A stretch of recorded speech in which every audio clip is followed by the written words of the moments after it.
Hey everyone, Mark from Vintage Card Voyage here with Ken.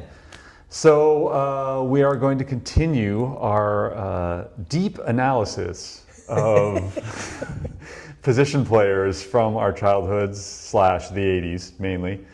And this time we're going around, continuing around the horn. Yep. Yes, to second base. And so we'll get into that, but first wanted to have a few little quick updates. I know, Ken, you wanted to talk about some things. I've got pickups, things I've picked up for my collection. First thing is they signed Sports Illustrated with Jim Palmer. He's a great signer for anybody out there that does TTM. Nice. And then I have some other things, including CDs. It's not that I'm collecting these CDs, but if you send to Black Jack McDowell from the White Sox, right. he will send you these CDs as well as cards. A few other things. I have Frank Viola. Nice.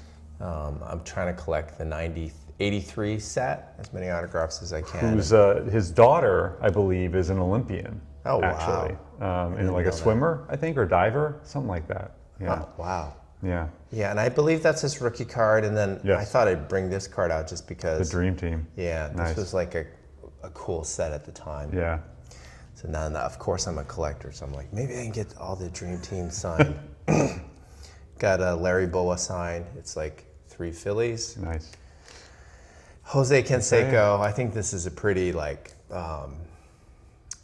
a pretty prominent card. And then some NFL players. There's Lenny Moore, Jim Hart, and then Larry Little. And we have some more videos that we need to put up on the channel from some of the TTMs. So. Yeah, and then I have 2 other things. I have I got a 1982 Columbus Clippers Don Mattingly card. Had you seen this before? I have seen it. Yes. Personally, I love minor league cards, and I don't understand why they aren't as valuable and or sought after as they should be. I guess in my mind. I don't know. Maybe it's just they're so regional, and that's why. I'm not really sure. I think there's in my mind, there's a couple of reasons. One is now minor league cards are prominent through Bowman. They have all those prospect cards. Right. But back in the day, it wasn't. I think anything that's not main issue, you can break it in a pack. For some reason, gets lower on the totem pole. Right. I mean, I got Islanders sets, back in the 80s when they had team bags basically of each of the team and whatever. And so, but I get those autographed and stuff like that. But yeah, I don't know. Yeah, I know, for instance, Chris Sewell, his Grail card is the Cal Ripken minor league card. There's 2 different kinds, I think, or something, 2 versions of it or whatever. So, anyways, I'm and I know there's a Ricky Henderson, couple of them, Modesto one, I think. Yes, I've seen that one. Yeah. And I haven't gotten into minor league cards, but now you're making me feel like I need to get into minor league cards, at least in the 80s, 70s, 80s, some of those players. It would be kind of interesting to try and get a Hall of Fame, roster of minor league cards. Yeah. I don't know if that's even possible. Probably not for most of them, but a fair amount exist, I imagine. Maybe this is an episode for us. Yeah, something to think about. Dive into it. But one of the things I love about the Mattingly card is, do you know what position he played for the Clippers? Was it second base? Outfield. It was outfield. Okay. Outfield. And he was number 19, which I don't think he was number 19 when he played, right? I think he switched to 9 or something. Yeah, he was a single-digit guy, I think. Yeah, or maybe 7. The Yankees fans out there will tell us. Well, yeah, most of them were retired at that point, though. I think most of the Yankees' single-digit numbers were retired, maybe. But yeah, I think it's pretty hard. Maybe he was 23? I don't know, I'm blanking. Oh, that sounds right. It might be. That would be my guess, 23. Yeah. Okay. In my brain. He's a big Jordan fan, right? So. Would have been before Jordan, right? He got there before Jordan. Right around the same time a little before. Yeah, that's actually, they were in competition. Yes, exactly. I'm sure there was some debate out there at some point. Who's the better 23 when they first started their careers? Exactly. I think we know who won that one. Yes. And then the last thing is these strange, I saw this at a card show, and these are 1972 Chiquita NFL slides. So if you're out there and you know of this set, I just find these things really cool. Now, when you say Chiquita, was that like the Bananas? I don't know. Or is it? I don't know. Huh.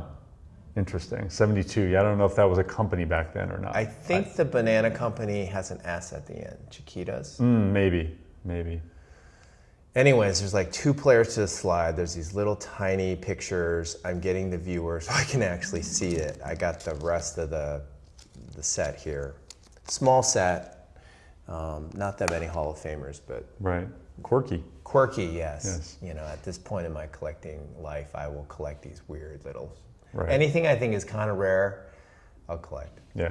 Yeah. Okay. So we're going to talk about second baseman, right? In the 80s, and I think there's not that many that would qualify as great ones, right? I only listed basically 2 in my mind, mainly because so I know you talked about Joe Morgan, but Morgan, his career was kind of on the descent at that point, you know, when he hit the 80s basically. I think he probably played until mid 80s, but it was definitely on the decline. Right. And I mean, obviously he's one of the greatest ever as far as second baseman go, but from my perspective from the 80s, I just thought of 2 guys. It was Ryne Sandberg and Lou Whitaker. Yep. I mean, I know Robbie Alomar came in later, but that was 88, 89, so he didn't, you know, and I know you mentioned also Paul Molitor.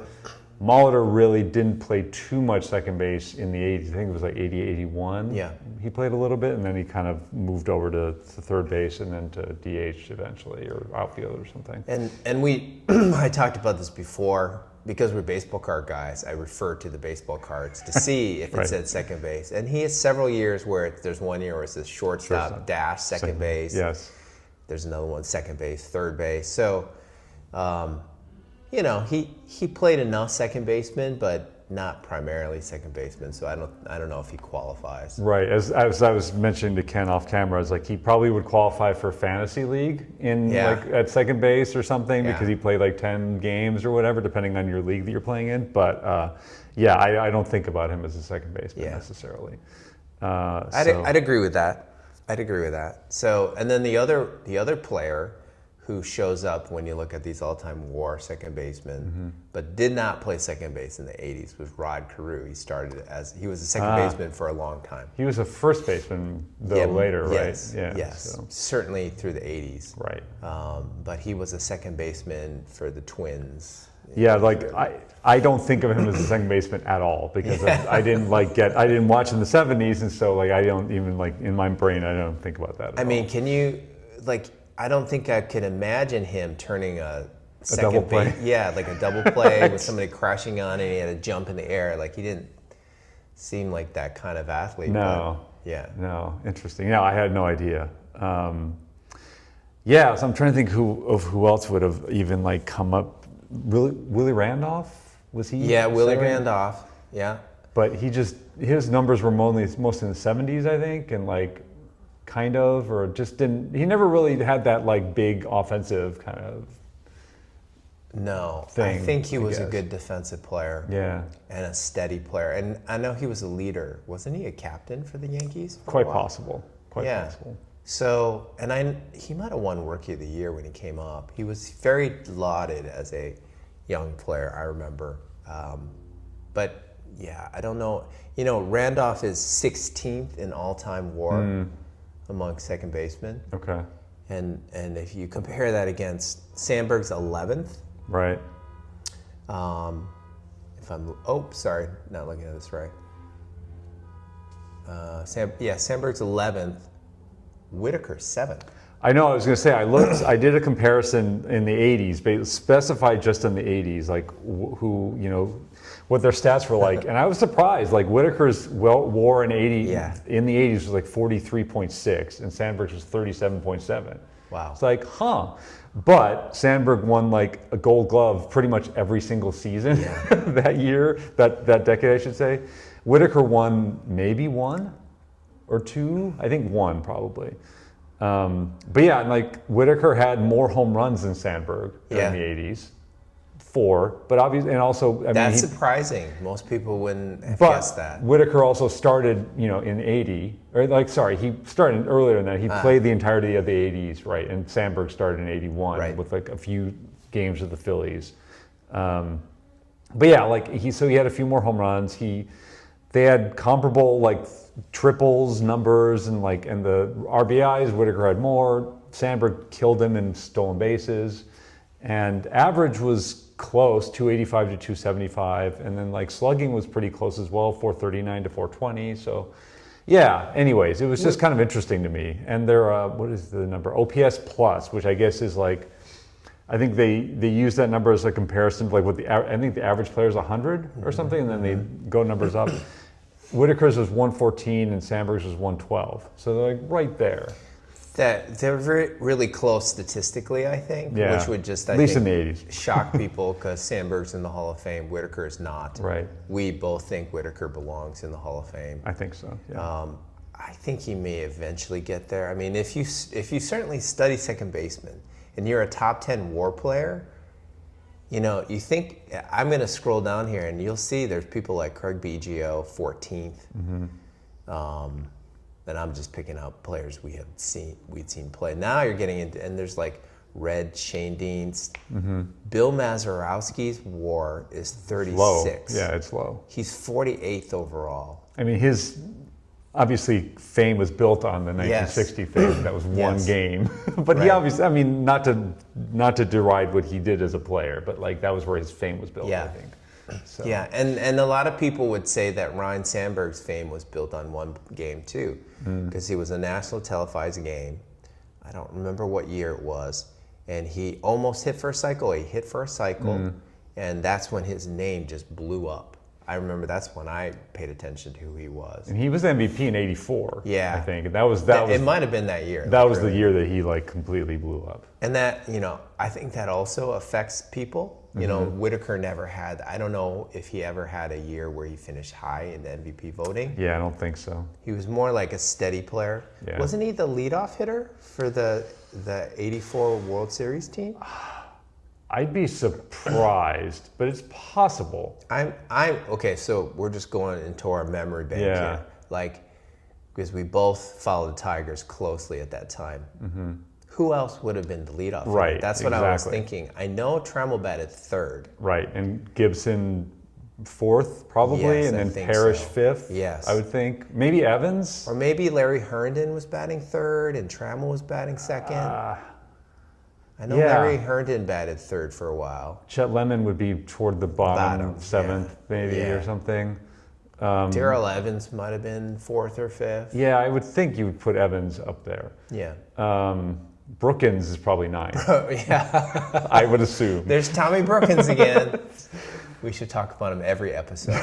Find a reason to talk about Tommy Brookins. So maybe it was Whitaker leading off. I think it was Whitaker. I think Whitaker and Trammell were on base a lot. In my memory bank, it would be like they were on base a lot together. So yeah, I would think of him as like a second hitter usually, but I don't know who the leadoff hitter would be necessarily. Yeah. So yeah, maybe it is that he led off. Somebody out there tell us. I'm sure we could probably figure this out easily enough. I'm sure somebody knows out there. Yeah, but you know, you have people like Nellie Fox and Bobby Dorr. They're in the 20s in terms of even Jackie Robinson. Jackie Robinson, who had a shorter career, is 16th in WAR. Yeah. So if you're going by that as a criteria, I think Whitaker. And you know, it would shock people. Even Rod Carew has 81, but Whitaker's just 6 behind him at 75. Which is crazy. Yeah. It's pretty crazy. People wouldn't think of their careers as being even close.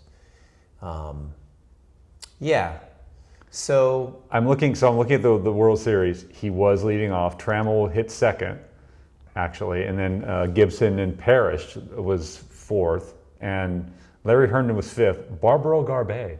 Oh wow! The DH, and then Chet Lemon.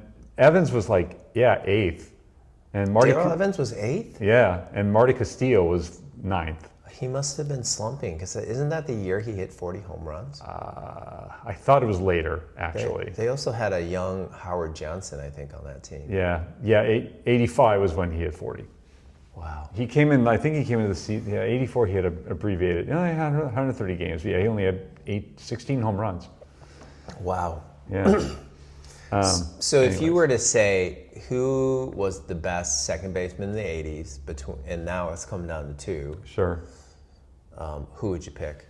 I mean, again, as much as I love Lou Whitaker and I think he's great, it has to be Sandberg. It's just he's the complete player. Like he does everything, right? Yeah. And so he has an MVP. Whitaker doesn't. I mean, All-Star appearances. I think he was every year. Probably.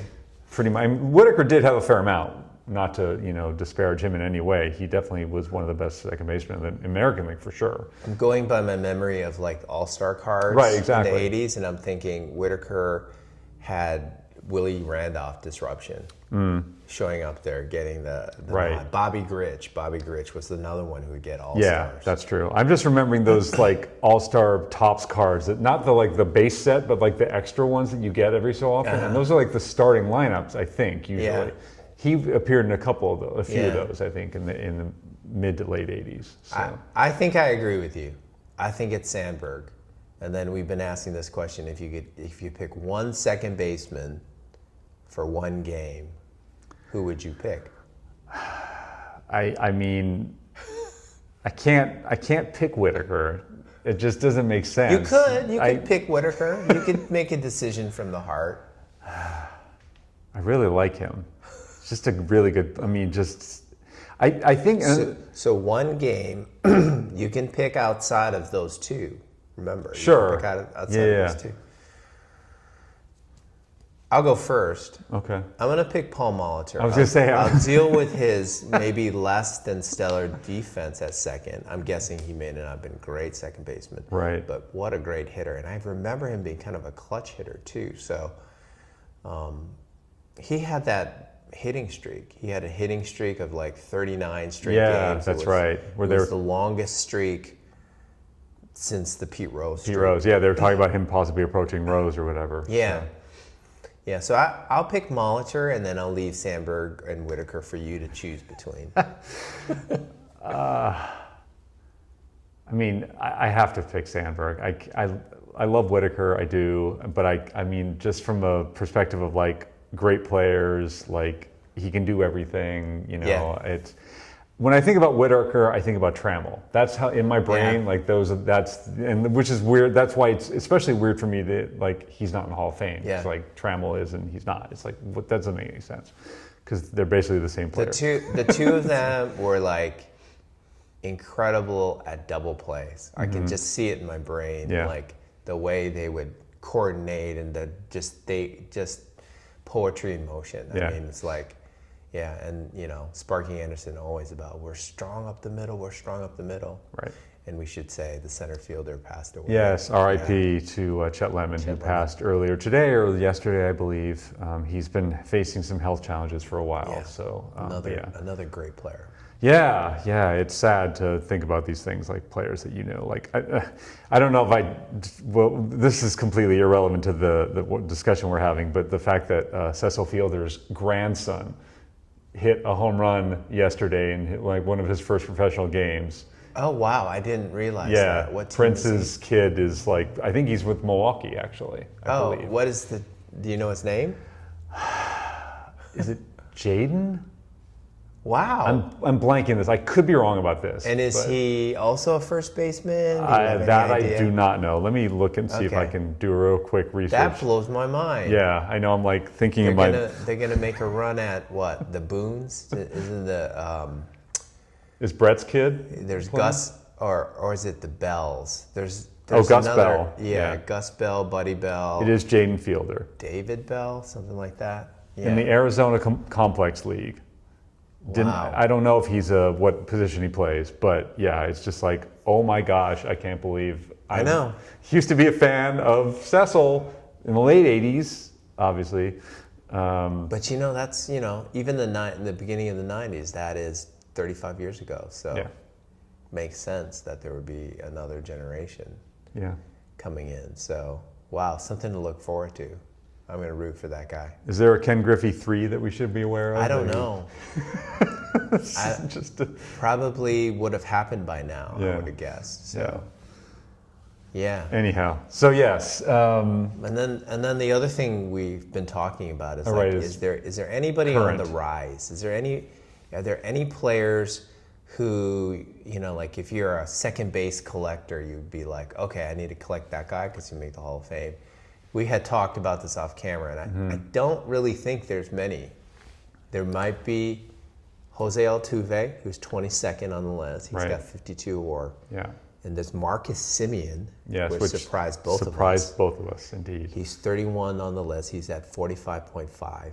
Then you got to scroll way down, and you get some people who really have retired. And then you Howie go Kendrick, yes. The only person, and I don't think he's really going to got a chance, is Ketel Marte. At 35, who's a great player. He's all the way 64th I think like in the list. DJ LeMahieu was on there somewhere, but did he already retire? I don't even know. I don't know if he's playing on the Yankees anymore. So when you look at that list, I think it comes down to Altuve, who's 35, and Semien, who's 34, I believe. And I think Altuve will make it. I mean, it's a good question. What's his career? Is he hitting above 300 still as a career? I think he is. I don't know. I know he has 2,200 something hits. So I think he may make 3,000. He probably will make 3,000 hits. I don't know if he will. We were talking about this before. I just don't know. So he's hitting 299. He's right at the border right now. So it's not looking. Is that right? Yeah. Sorry. Yes. Likely at this stage in your career, your average. I'm sorry. I'm incorrect. I was looking at something else. He's hitting 305. Oh, so okay. He might do it. Whether he's, I don't know. Like I was saying, like a few years ago, I was like, for sure he's going to get in the Hall of Fame based on his trajectory. But now he's kind of like, injuries are happening a little bit. And like, he's 34, 35, right? You said? 35. Just turned 35 a couple days ago, actually. So, yeah, I don't know. Unless he's able to find a little fountain of youth in the next few years and keep pounding out 200 hits. I don't know that he's getting into 3,000. Yeah. I just think he's like a hitting machine. He is. I think at some point they're going to move him to DH, which might prolong his career a couple years. I think of it this way. He's clearly the best second baseman in this generation. Yes. The last 10 years. Unquestionably. And it's not, Semien, I guess, is not even a close second. So I feel like because of that, he's got the All-Star games. He's been a batting champ before. He's won a World Series. They won 2, I think. They won 3 different batting championships, actually. So like all the other things, his WAR might not get high, won't get into that. What is it? The 70 is the magic range, right? Who knows? Yeah. He probably won't get to 70, but he'll be 60 something in there. And I feel with all his other accomplishments, he should make it. We won't talk about the garbage can banging.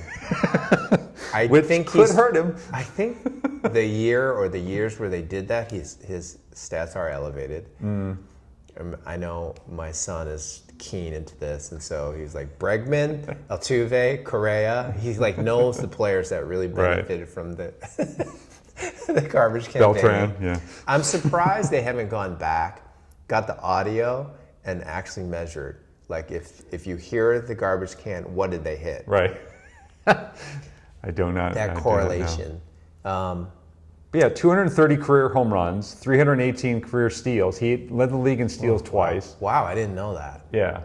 I know this is not relevant necessarily, but the fact he's 5'6", and he's able to do all these things that he does, from a power perspective, is really impressive. Generous, Mark. Have you seen him standing next to people? Okay, so based on baseball reference, he might be 5'4", 5'5". He could be in the Muggsy Bogues territory, possibly. It's a great card. They have a card with him and Aaron Judge standing next to each other. Say he must look like a giant. Yeah. He just dwarfs him. It's I think Altuve is almost in. That's how highly I think. 9-time All-Star, 7-time Silver Slugger. Yeah. That's impressive. That is very impressive. Never a Gold Glove. Oh no, 1 Gold Glove. I'm mistaken. Here's another thing. It's like in the pantheon of Astros players, right? Like all-time great Astros players. He's got to rank. Oh, top 5. Way up there. At least. Right? Yeah. Like Nolan Ryan is probably J.R. Richards. And then there's Bagwell was on. Oh, Astros yeah, for a Biggio long and time. the Killer Biggio. Bees, of course. Yes. But like it's funny because I think of Altuve as being more impactful as a second baseman than Biggio. I think of Biggio as having a long career, very steady, whereas Altuve was always the guy in the lineup. And I know because I'm a National League fan, like I would fear him. I was like, oh man, Altuve's coming on. Yeah. Yeah, so to me, I think he's in. But then what are we left with after him?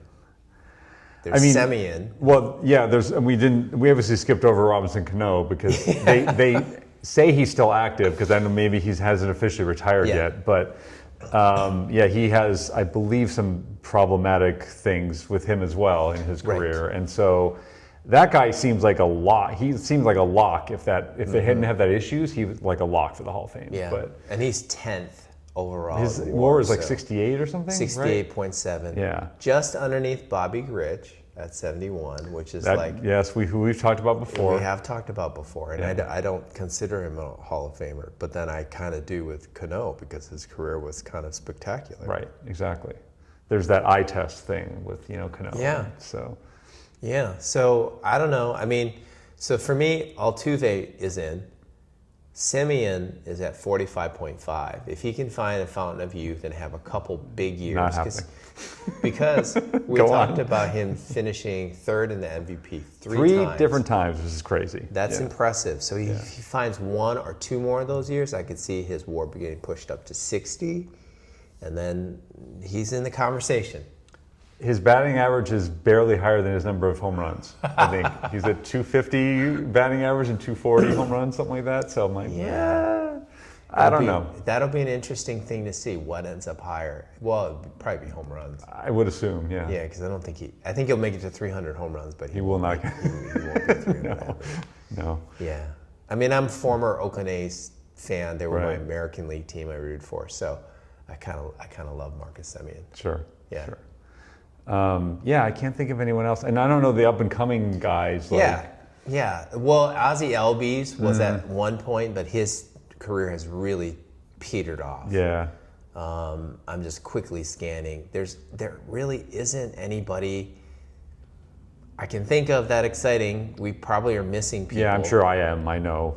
I'm not thinking of the best, second baseman right now, But if I had to guess, if I had to put a guess down on who could be a future Hall of Fame second baseman, I would say look at the shortstops now. Who'll move over? The young shortstops who then Gunner and shift over to second base. Right. I mean, I'm sure there's already talk about a lot of these like great second base shortstop moving over to second base. That's probably where you'd find that pool of players. Right. Got it. Yeah. Okay. So I know you have a trivia question for me. I do have a trivia question. I don't have one for you as of yet, but yes. Okay, so my trivia question for you, I don't know how many players have hit 3,000 hits. Mm-hmm. It's pretty long list. Less than 30? Yeah. I feel like. Probably in the 20s. Yeah. If you were to line up all of them by batting average, who has the lowest batting average out of all the players who've hit 3,000 hits? It's a fascinating question. It's definitely somebody you know. So I didn't pick I'm sure. No, I know. I didn't pick an obscure, players back in the 20s. Or Right. I'm trying to think because... And I'll give you a hint. This player was a prominent player in the 80s, since we're in the 80s. Mm-hmm. And that's another... I feel like Robin Yount might be that guy, but it's... Not Robin Yount. No? You want another chance at it? Molitor? No. He actually, I think he's kind of close to 300, maybe a 300 hitter. Okay. I mean, Rose would be another one. How about this? I can give you another tip. Rose. He's up the middle. Oh, second baseman, short, center field. Got it. So that's, that you're close. You're really close to picking Was the it right Jeter? one. Oh, he's 90s. No, think 80s. Okay. Up the middle. And we just talked about second baseman, not a second baseman. Right. Because if you make 3,000 hits, you're in the Hall of Ripken Fame. then. Yes, Cal Ripken. Oh, interesting. Yeah, I think it's in the 260s, something like that. Interesting. He just played a long time. And yeah. I mean, his average was high in the beginning of his career. But He might even won a batting title one year. No, I don't think so. Okay. I'd be surprised. Yeah. Cal Ripken. All right, I got it. Little trivia there. That's good. I would, yeah. That's I saw that on Facebook. 276. 276. Okay, so I shortchanged him. That's by today's standards, that's like hitting 300. So. Yes, exactly. He said, yeah, above 3. He's had 318, 315. He's had some decent seasons, but and 340 in a shortened, abbreviated season. Maybe toward the end of his career when he was going for the all-time games played record. Right. Maybe it dipped. I don't know. Can you see where he was toward the end there? Oh, I mean, so he had average? he had 340 actually in his year 38, like when he was 38 years old. Okay. But that was also Okay. at 86 games. So, but yeah, he was hitting 256, 239, 270, 250. Yeah, so he had some definite dips, ebbs and flows, basically. Well, 3,000 hits, 3,000 hits. Yeah, no, nothing It's to. like it's no slight on Cal Ripken No, that he had the not at lowest all. average. It's just he had a different kind of career than the other players, and Yes. yeah. All right. Well, Okay. thank you for that. That one, I took me 5 guesses to get to. And I guess next we'll do first baseman. Yeah, sure. We got to go around around the horn. We got to go around the horn. Yeah, So- first baseman. All right. Thank you, everyone, and please like and subscribe. Thank you.